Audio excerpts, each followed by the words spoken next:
was a nice house, but that's fluff. It means nothing. And it's rude not to give feedback.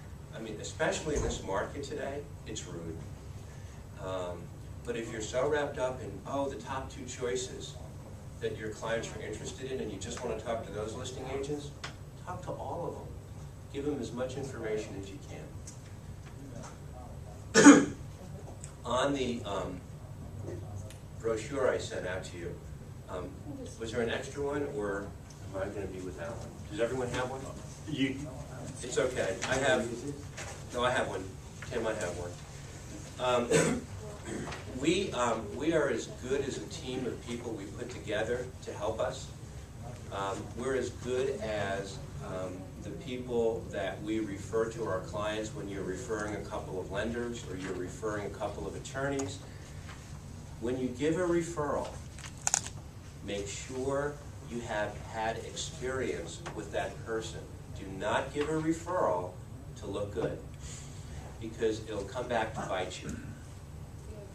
When you give a referral, try to have personal experience with that person, be it a lender, be it a carpenter, be it an electrician, and build a list as you go, your network of people, because it's one of the most valuable things we can do, and be willing to share it with the buyer and the seller. I look at the transaction, the realtor, as the gatekeeper to the transaction, where we are the catalyst. We start the process whereby we build the trust of the client, and then we are providing referrals for attorneys, for lenders, insurance people, inspection people as well. And in doing so, we have to treat the people in our circle like our clients. What does that mean? When you're working with an attorney, provide them with all the information before the closing so they can prepare the HUD. Give it to them in a timely way. When you're working with inspectors, ensure that everybody is set up, everybody is getting paid, everybody is coordinated, because they're your clients. And they'll appreciate what you do for them, so the next time you have to call them, guess what? They're going to maybe move an appointment to help you and to accommodate your client. It makes you more valuable. It's a courtesy. We have the ability to change the way people think. And too often, we don't take full advantage of it. So if you live in the light, if you just serve every part of the transaction, you win. Doesn't matter if it's a $100,000 house or $500,000, and it doesn't matter if the contract never closes, because you're building something.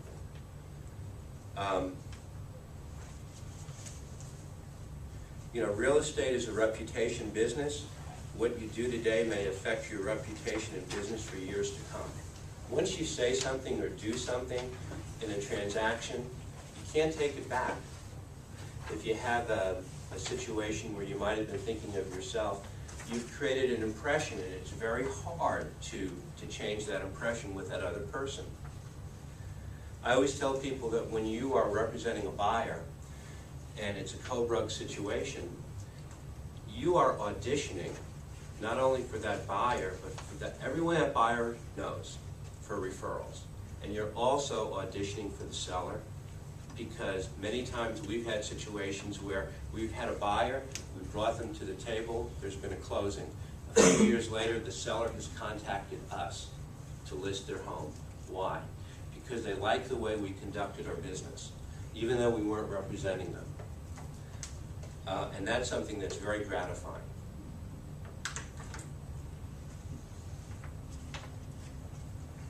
There's an article in the booklet that we had published in the North Carolina Bar Newsletter in 2006, and it was a direct result of an experience I had with 2 attorneys who helped us sell a property called the Castle in Pinehurst, and it was a Chapter 15 bankruptcy. I knew nothing about Chapter 15 bankruptcies, and if I presented myself to my client as being knowledgeable about that, I would have been doing everybody a disservice, mostly myself. So I had to hire an attorney, local attorney, who was not the bankruptcy attorney, but I needed assistance. Why?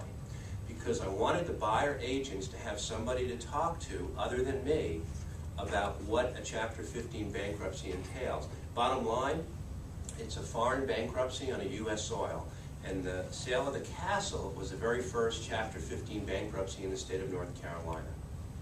I was completely over my head. What I did was the right thing to do. It cost me about $6,500, and it was the best money I ever spent.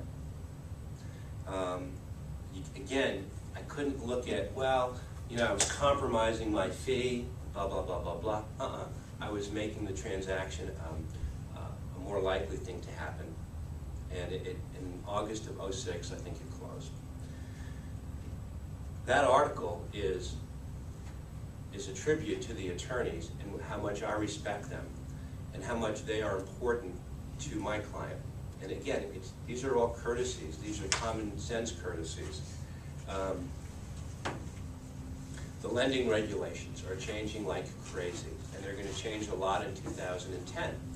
And we have some very fine lenders in town. Key Mortgage, Wells Fargo, Bank of America, Crescent, I can go on and on and on. But today, our relationship with our lenders as the agent is becoming more and more important. Our job is not to write an offer and place it as an order, and then we step back and let the process happen. We have to be the person driving the bus. We are again, this is my truth, we are responsible to make sure that all the people in the transaction are working in sync together. We're the director of the movie, and we have to make sure the attorneys are in line, the lenders are in line.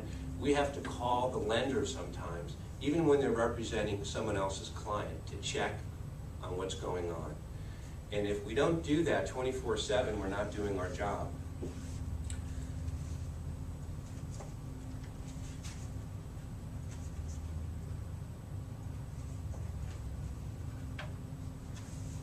Questions at this point? Anybody? Any comments? Am I putting everybody to sleep? Okay. Tim mentioned that we're doing a radio show. And I was approached a couple of, well, back in the summer about hosting it. And I said, sure.